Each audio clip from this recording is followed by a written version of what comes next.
ചെന്നൈയിലെ സ്വകാര്യ സ്ഥാപനത്തിൽ അസിസ്റ്റന്റ് മാനേജറായി ജോലി ചെയ്യുകയായിരുന്നു അനന്തരാമൻ. 2006 30 വയസ്സ് പൂർത്തിയാക്കിയ അനന്തരാമനെ വിവാഹാലോചനകൾ നോക്കുകയായിരുന്നു വീട്ടുകാർ.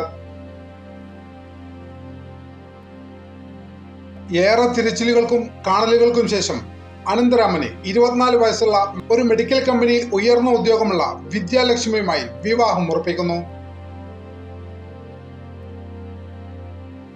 ജൂൺ 7 ഇരുവരും വിവാഹിതരായി.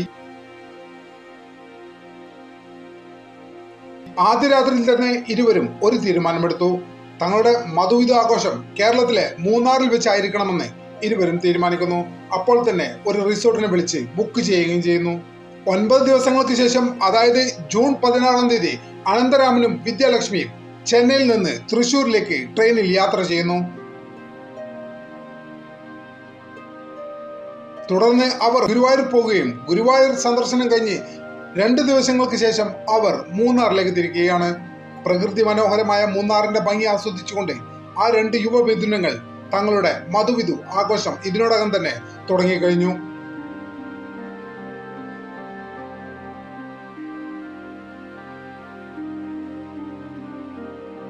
മൂന്നാറിലെത്തിയ ഇരുവരും ആദ്യം തീരുമാനിച്ചത് ബുക്ക് ചെയ്ത റിസോർട്ടിൽ പോയിട്ട് അല്പം വിശ്രമിക്കാനാണ്. ദീർഘദൂര യാത്രയായതുകൊണ്ട് തന്നെ ഇരുവർക്കും വല്ലാത്ത രീതിയിൽ ക്ഷീണം ബാധിച്ചിട്ടുണ്ട്. അതുകൊണ്ട് തന്നെ അവർ ആദ്യം റിസോർട്ടിൽ പോയി വിശ്രമിക്കാനാണ് തീരുമാനിച്ചത്.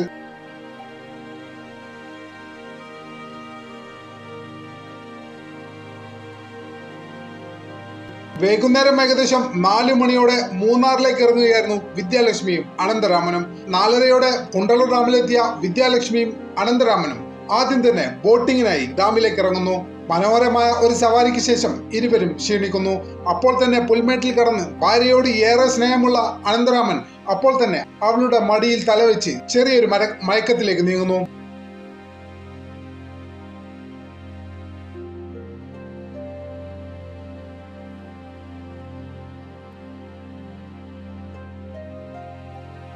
പെട്ടെന്നായിരുന്നു അവരുടെ പിന്നിൽ നിന്ന് 2 പേർ അനന്തരാമനെ കയറി പിടിക്കുന്നത്. മാത്രമല്ല, അനന്തരാമന്റെ കൈവശമുണ്ടായിരുന്ന ക്യാമറയുടെ സ്ട്രാപ്പ് വെച്ച് അനന്തരാമന്റെ കഴുത്തിലിട്ട് 2 പേരും മുറുകെ പിടിക്കുന്നു. അങ്ങനെ അനന്തരാമൻ കൊല്ലപ്പെടുന്നു. ഭീഷണിപ്പെടുത്തിക്കൊണ്ട് വിദ്യാലക്ഷ്മിയുടെ കയ്യിൽ നിന്ന് അവർ ആഭരണവും സ്വന്തമാക്കി. സംഭവത്തിന് ശേഷം ഇവർ സ്ഥലം വിടുന്നു.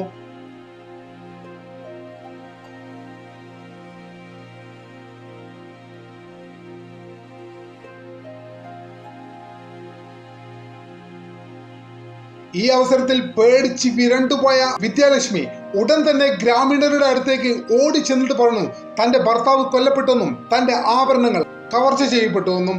ഭയന്നുപോയ ഗ്രാമീണർ ഉടൻ തന്നെ സംഭവ സ്ഥലത്തെത്തി. ഒട്ടും വൈകിയില്ല, ഉടൻ തന്നെ അവർ പോലീസിനും വിവരമറിയിച്ചു. വിവരമറിഞ്ഞെത്തിയ പോലീസ് ആദ്യം വിദ്യാലക്ഷ്മിയെ സമാധാനിപ്പിച്ചു. ആശ്രയം എന്നോണം പോലീസ് സ്റ്റേഷനിലേക്ക് മാറ്റി. സംഭവസ്ഥലം വിശദമായി പോലീസ് പരിശോധിച്ചു.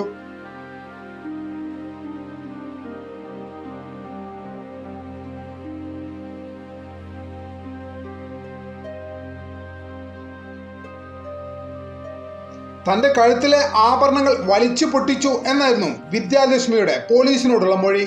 ആ മൊഴിയിൽ പോലീസിന് ചില സംശയങ്ങൾ ഉദിച്ചു. കാരണം വിദ്യാലക്ഷ്മിയുടെ കഴുത്തിനു ചുറ്റും അത്തരത്തിലുള്ള യാതൊരു പാടുകളും ഇല്ലായിരുന്നു എന്നത് തന്നെയാണ്. മാത്രമല്ല, ആദ്യഘട്ടത്തിൽ വിദ്യാലക്ഷ്മി പോലീസിനോട് പറഞ്ഞത് മൂത്രമൊഴിക്കാൻ പോയ വേളയിൽ തന്റെ ഭർത്താവിനെ ആരോ പിന്നിൽ നിന്ന് കഴുത്ത് മുറുക്കി കൊന്നു എന്നായിരുന്നു. അങ്ങനെ ഈ മൊഴിയിലെ പൊരുത്തക്കേടുകൾ സ്വാഭാവികമായും പോലീസിൽ വലിയ രീതിയിലുള്ള സംശയമുണ്ടാക്കി.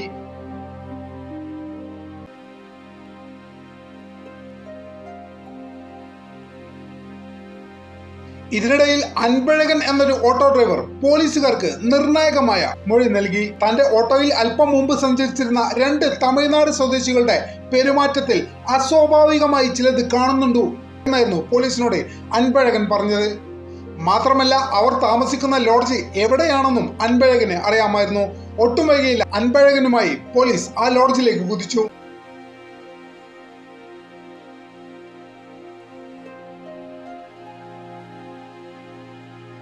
ലോഡ്ജിലെത്തിയ പോലീസ് 2 തമിഴ്നാട് സ്വദേശികളെയും കസ്റ്റഡിയിലെടുത്തു.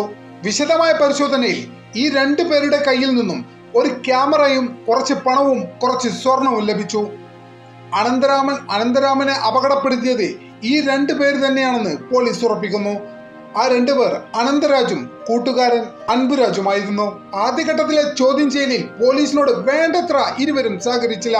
പോലീസ് ചോദ്യം ചെയ്യേണ്ട രീതിയിൽ ചോദ്യം ചെയ്തപ്പോൾ പല കാര്യങ്ങളും പുറത്തു പറയാൻ തുടങ്ങി. ചെന്നൈയിൽ ഓട്ടോ ഡ്രൈവറായ ആനന്ദരാജ് വിദ്യാലക്ഷ്മിയുടെ സഹപാഠിയും മുൻ കാമുകനുമായിരുന്നു എന്നാണ് അതിൽ പോലീസിനെ ഏറെ ഞെട്ടിപ്പിക്കുന്ന ഒരു കാര്യമായി മാറിയത്. വീട്ടുകാരുടെ നിർബന്ധത്തിന് വഴങ്ങിയാണ് വിദ്യാലക്ഷ്മി വിവാഹത്തിന് സമ്മതിച്ചതെന്നും വിദ്യാലക്ഷ്മിക്ക് എപ്പോഴും താല്പര്യം ആനന്ദരാജുമായിട്ട് ജീവിക്കാനായിരുന്നുവെന്നും പോലീസ് മനസ്സിലാക്കി കഴിഞ്ഞു.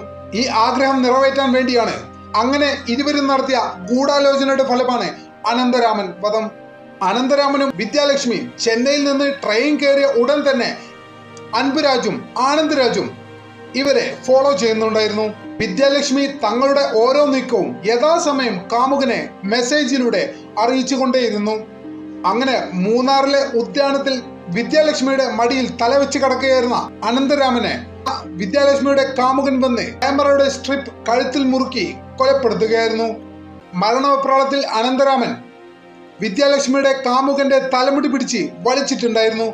അനന്തരാമന്റെ കൈക്കുള്ളിൽ നിന്ന് ലഭിച്ച ഈ മുടിയാണ് DNA പരിശോധനയിൽ നിർണായകമായ തെളിവായി മാറിയത്.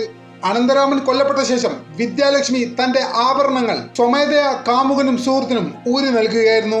കൊലപാതകം ഒരു മോഷണ ശ്രമത്തിനിടയിൽ ഉണ്ടായതാണ് എന്ന് വരുത്തി തീർക്കാനായിരുന്നു വിദ്യാലക്ഷ്മിയുടെ പദ്ധതി. അതിനുവേണ്ടിയാണ് അവർ ഇങ്ങനെ ചെയ്തത്.